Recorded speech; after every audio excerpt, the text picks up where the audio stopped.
Bom dia, meus irmãos. É um prazer mais uma vez estarmos aqui, reunidos na casa do Senhor e celebrá-lo. Motivo de cultuarmos o nosso Deus pela manhã é um privilégio para todos nós. Eu gostaria de hoje trazer um sermão e uma reflexão com os irmãos sobre o tema oração. No dia 14, no culto noturno, eu também trouxe um sermão com esse mesmo tema e tenho estudado e meditado nisso há algum tempo já, desde que iniciamos as semanas de oração na igreja, levantando esse clamor pelos nossos irmãos, pela nossa comunidade. E o Espírito Santo tem me encorajado a buscar cada vez mais sobre o tema e a trazer para os irmãos também em situações como esta.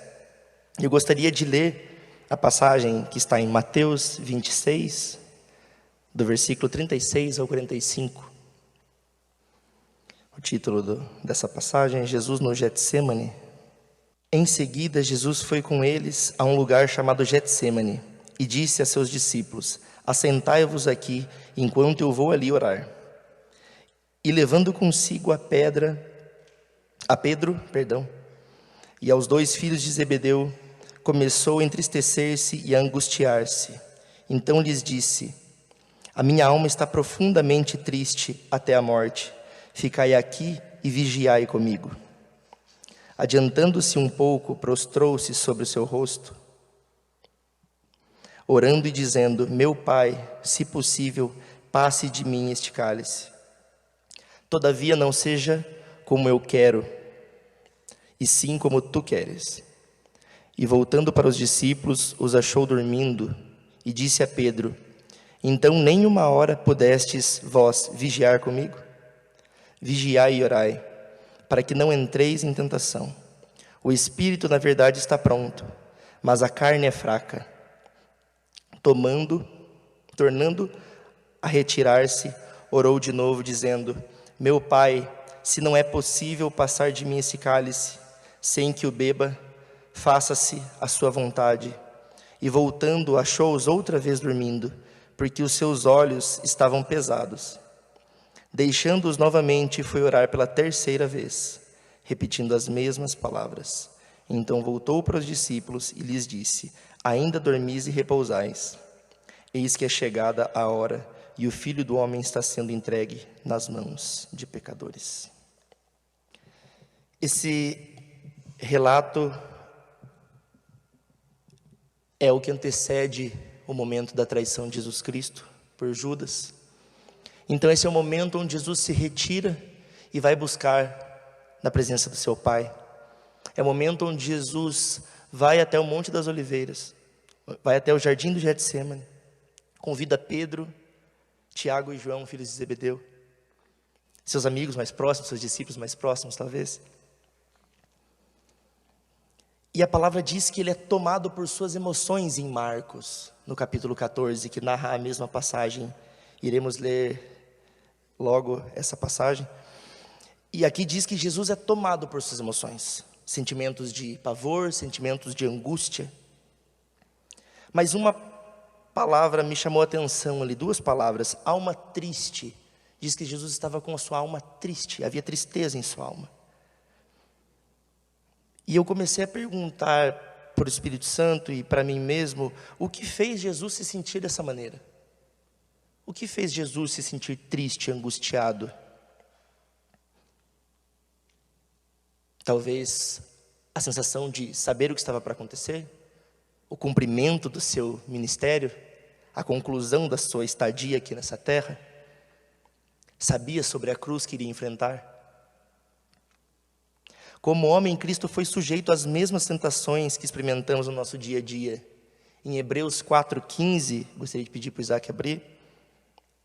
A palavra diz assim: porque não temos sumo sacerdote que não possa compadecer-se das nossas fraquezas.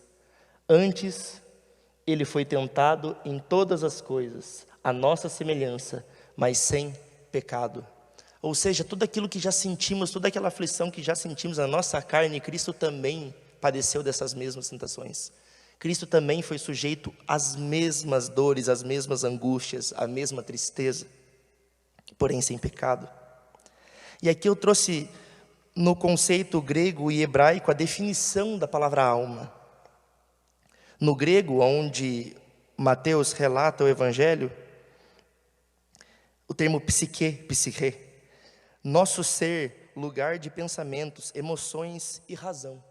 Ou seja, aonde sentimos, aonde pensamos, aonde agimos, está vinculado ao que é a nossa alma. Então, quando a alma de Jesus está triste, está dizendo que no seu interior, no seu ser, ele está angustiado. Ele estava com pavor de passar aquela situação, a ponto de falar para o seu pai: pai, se possível, passa de mim esse cálice. E a pergunta que eu faço para os irmãos: e não foi para este o propósito que Jesus veio a essa terra? Não foi a fim de morrer naquela cruz, padecer como o maior dos pecadores naquela cruz, levando a culpa por mim e por você? Não foi essa a razão pela qual ele esteve aqui? Jesus passou durante esses 3 anos e meio manifestando os milagres, tornando público o seu ministério, criando seus discípulos, ajuntando as pessoas para que iniciasse a igreja. Porém, o seu chamado, o seu propósito máximo era a cruz do Calvário. Era o sacrifício, aquele sacrifício que nos traz a paz. Derramar o seu sangue para cobrir a multidão dos nossos pecados. Então, eu fiquei me perguntando, o que fez Jesus falar: se possível, passa de mim esse cálice?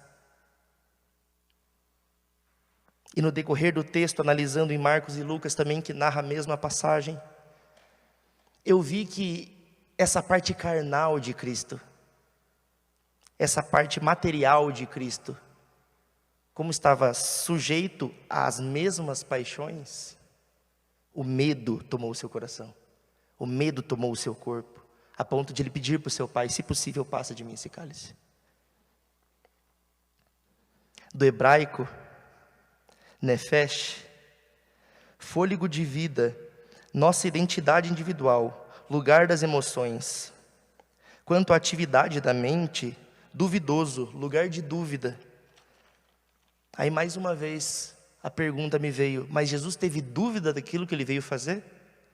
Por acaso Jesus é essa pessoa que volta atrás do seu propósito? Está disposto a abrir mão do seu ministério? Está disposto a abrir mão do seu chamado? Não, porque sabemos que na sequência dessa oração, ele fala: mas em tudo seja feita a tua vontade, não a minha. Seja feito o que o Senhor quer e não o que eu quero. Quais são os sintomas carnais que nos afligem quando passamos por provações? Eu separei alguns aqui: ansiedade, medo, insegurança, vontade de fugir da responsabilidade. Foram todos os pontos que eu imaginei Jesus passando enquanto lia essas passagens. A ansiedade. Em Lucas diz que ele suou gotas de sangue, de tamanha pressão que ele estava sentindo na sua carne. Insegurança, esse pavor, essa tristeza na alma. Passa de mim esse cálice, se for possível, Deus.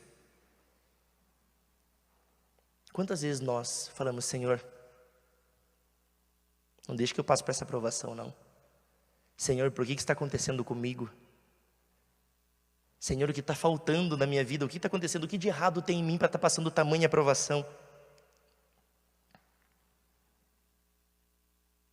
E nesses momentos não tem como não nos lembrarmos de Jó, falando para sua esposa: o bem de Deus você aceitou prontamente, agora o mal de Deus você não quer aceitar. Nesse ponto aqui, era o mal que Deus estava jogando sobre as costas de Jesus? Não. Jesus aceitou, abrindo mão de toda a sua glória e do seu trono, para vir nessa carne e passar pelas nossas provações, para nos mostrar que é possível. Mesmo num corpo corruptível, nós pecadores, Jesus sem pecado, como Hebreus narra, nós podemos passar por essas situações. Porque em 1 Coríntios 10, 13, vou pedir para o Isaac abrir, por favor, Paulo também fala a respeito dessas tentações que nós passamos.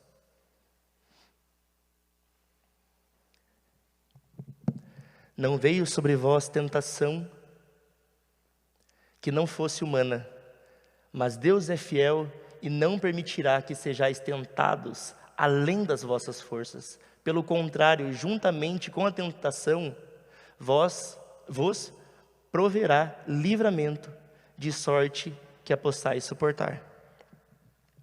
Ou seja, toda tentação, toda dificuldade que nós enfrentamos, ela é humana.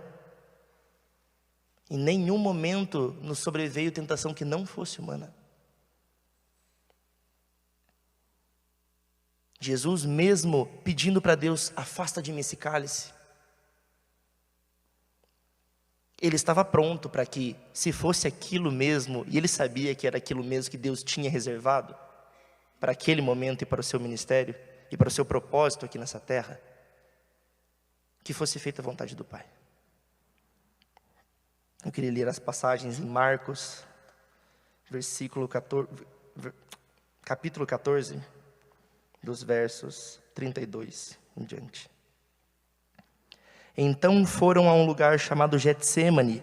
Ali chegados, disse Jesus aos seus discípulos: assentai-vos aqui, enquanto eu vou orar. E levando consigo Pedro, Tiago e João, começaram a sentir-se tomado de pavor e angústia. E lhes disse: a minha alma está profundamente triste até a morte, ficai aqui e vigiai. E adiantando-se um pouco, prostrou-se em terra e orava para que, se possível, lhe fosse poupada aquela hora. E disse: Abba, Pai, tudo te é possível, passa de mim esse cálice. Contudo, não seja feito o que eu quero, e sim o que tu queres. E os versos seguem dizendo que ele volta e encontra os seus discípulos dormindo. Voltando, achou-os dormindo e disse a Pedro: Simão, tu dormes? Não podes vigiar nem uma hora? Vigiai e orai para que não entreis em tentação. O espírito, na verdade, está pronto, mas a carne é fraca. Então, no seu espírito, Jesus sabia e estava pronto para aquele momento. Porém, Ele nos deu o alerta para que vigiemos e oremos, para que não caiamos em tentação. A tentação virá até nós, e ela vem diariamente. Se eu abrir o microfone aqui para que os irmãos possam compartilhar dos teus testemunhos, eu tenho certeza que alguma aflição passaram por essa semana, ou ainda estão passando. É só olharmos para o nosso relógio de oração e a gente vê quanta dor e sofrimento temos lá. Quantos irmãos nossos passando por dificuldades. Mas Jesus nos adverte falando: orai e vigiai, para que não caiam em tentação. O espírito pronto e a carne fraca.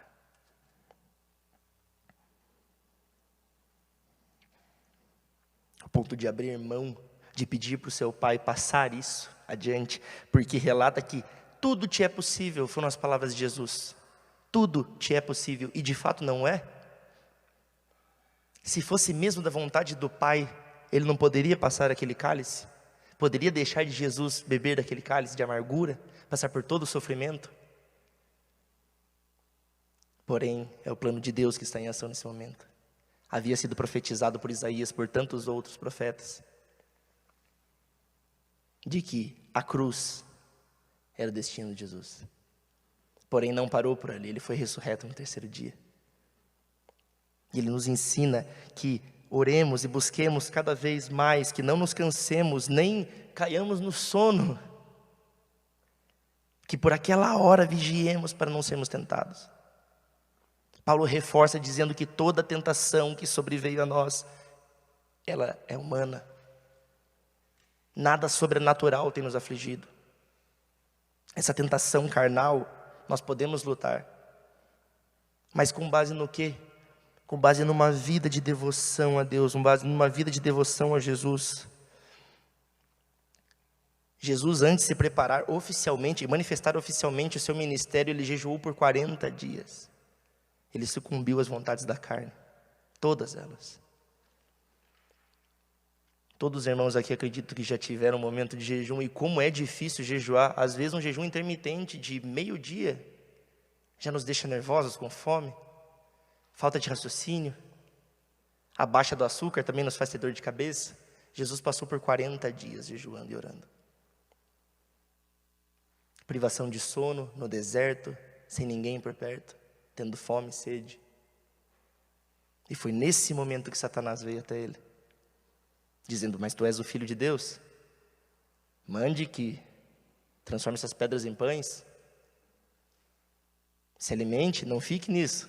Me adora aqui, eu te dou tudo de mão beijada de novo, eu te dou todos os reinos desse mundo. É só você se prostrar e me adorar. Jesus sabia qual era o seu propósito.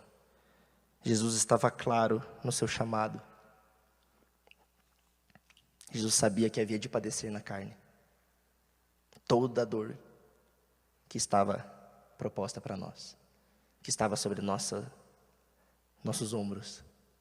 Toda a dificuldade e tentação que nós passamos, Jesus passou. Toda a dor, Ele levou sobre si, para que nós tivéssemos paz. Mas aqui Ele deixa um alerta, para que a gente mantenha a vigília. Para que a gente não ceda e caia em tentação. Pois mesmo Jesus, no ápice do seu sofrimento e sua angústia, Ele pede ao Pai que, se possível, passasse adiante do cálice. Imagina cada um de nós, nas nossas fraquezas, nas nossas limitações. O nosso alvo, a nossa meta é Jesus. O nosso exemplo mora é Jesus. Mas eu sei o quanto tem sido difícil para mim a caminhada. Mesmo olhando para Jesus. Mesmo buscando do Senhor. Eu fico imaginando, se eu largar a vigia e a oração, o que seria de mim? Outrora estava eu imerso em pecado. Até que a graça de Jesus me alcançou. Até que Ele me chamou e me recebeu. Limpou as minhas vestes. E me deixou um manual a ser seguido, me deixou um exemplo a ser seguido. Mesmo com medo e não sabendo como orar, Jesus nos ensinou a oração do Pai Nosso. Se temos uma oração perfeita, que não tem margem para erro no que pedimos, ou como falarmos com Deus, a oração do Pai Nosso, porque foi o próprio Jesus que nos ensinou a orar. Que venha o teu reino e seja feita a tua vontade, não a minha. E nesse momento aqui, Jesus, mais uma vez, Ele utiliza dessas palavras, Ele utiliza desse trecho de oração, mas em todo o tempo seja feito o que tu queres. A confiança no Deus Pai que Jesus tinha também é um exemplo para nós. Deus tem planos sobre nós. E quais são esses planos? Jeremias 29:11 diz assim: eu é que sei que pensamentos tenho a vosso respeito, diz o Senhor, pensamentos de paz e não de mal, para vos dar o fim que desejais. Lendo essa passagem, vendo todo o relato de Jesus no Getsêmani, é difícil não pensarmos que são coisas ruins que Jesus está passando. É evidente que a via dolorosa foi um momento de muita dor e agonia, pois ali Jesus foi torturado, ali Jesus foi julgado a ponto de morte. Então, o que Jeremias está dizendo é que não tem pensamentos de mal, tem pensamentos de paz, de prosperar, de nos dar vida. Jesus precisou dar a própria vida para nos resgatar, para resgatar aquilo que a humanidade havia perdido e entregue nas mãos de Satanás. Foi através da morte e ressurreição de Cristo que nos foi dada a certeza de que se morrermos com Ele, certamente ressuscitaremos com Ele. Então, mesmo no momento de dor e angústia que Jesus estava prestes a passar, ali sim ainda eram planos de paz. Porque Deus é perfeito em todas as coisas que faz. O plano de Deus é perfeito. Mas por que Jesus precisou morrer? Por que Deus permitiu toda dor, se Ele não tem planos para nos casar mal? Ele permitiu porque sabia que de outra forma jamais nós teríamos acesso ao coração do Pai. De outra forma nós jamais teríamos acesso ao coração de Deus Pai. Não poderíamos entrar na sua presença.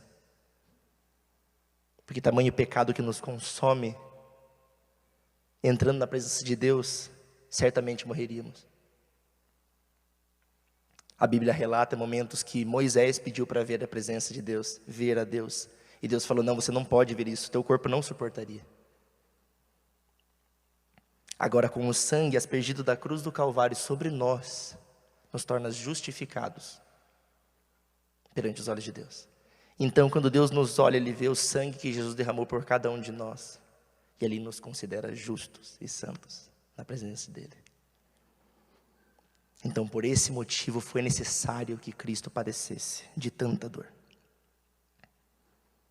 Mas o convite ainda é: vigiai e orai, para não cederem às tentações. O espírito está pronto, mas a nossa carne é fraca. E precisamos mortificá-la diariamente. Precisamos diariamente colocá-la no pó. Precisamos diariamente fortalecer o nosso espírito. E como fortalecer o nosso espírito? Com oração, com a busca pela presença de Deus, com o conhecimento da palavra. Porque é conhecendo plenamente ela, manuseando bem ela, que saberemos. O Espírito Santo nos lembrará dessas passagens aqui, que precisamos buscar o Senhor para que a gente não ceda às tentações. Para que quando ela estiver à nossa porta batendo, que a gente lembre do que Paulo fala em 1 Coríntios, que essa tentação é humana e a gente pode vencê-la. Mas se por outro lado a nossa carne é mais forte que o nosso espírito, se alimentamos mais a vontade da nossa carne do que do nosso espírito, certamente cairemos em tentação. Então, mais uma vez, o convite para a oração do Pai Nosso, que nos livre da tentação, que nos livre do mal, para que o seu reino venha, para que seja feita a sua vontade em nossa vida, diariamente.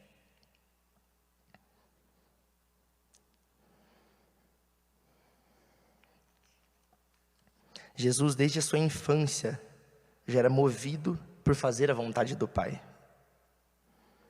Em Lucas 2:46, narra a seguinte passagem, 2:46.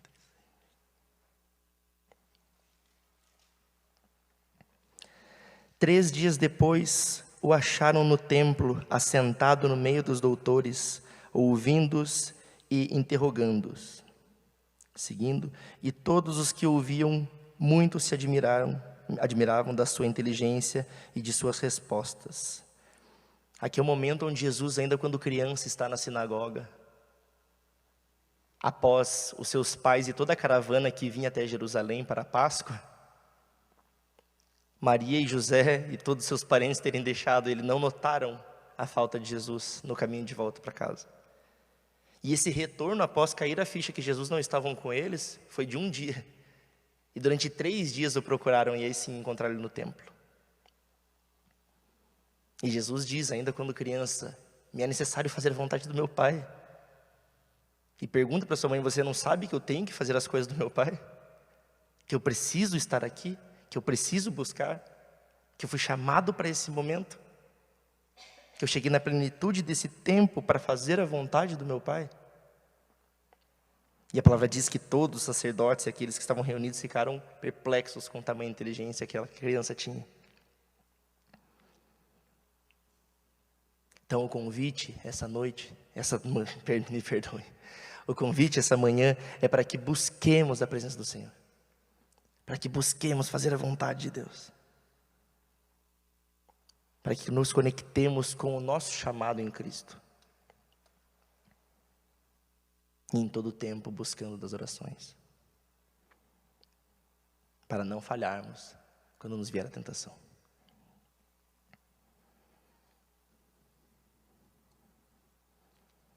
Pai, obrigado pela Tua palavra.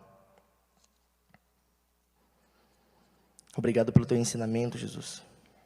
Obrigado por suportar tudo que o Senhor suportou na cruz do Calvário. Obrigado por tudo que o Senhor abriu mão para nos ensinar e para nos mostrar que sim é capaz de vivermos plenamente em Ti. Que sim é capaz de vivermos fugindo das tentações. Obrigado porque em todos os momentos o Senhor nos ensina que podemos orar a Deus como nosso Pai. que esse Deus supremo, dono de todas as coisas, é um Deus presente, é um Deus perto. E obrigado também, Jesus, pois mesmo no seu sofrimento, o Senhor nos ensinou que podemos ter essa confiança de que os planos de Deus sobre nós, que os seus planos sobre nós, são planos de paz,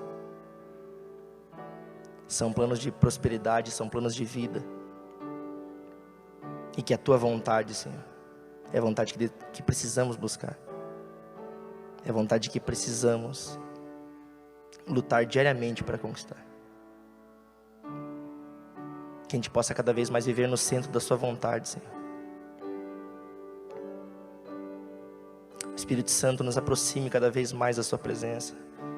Desperta-nos o desejo de buscar a Ti. Desperta o desejo em nós, Senhor, de fazermos a sua vontade.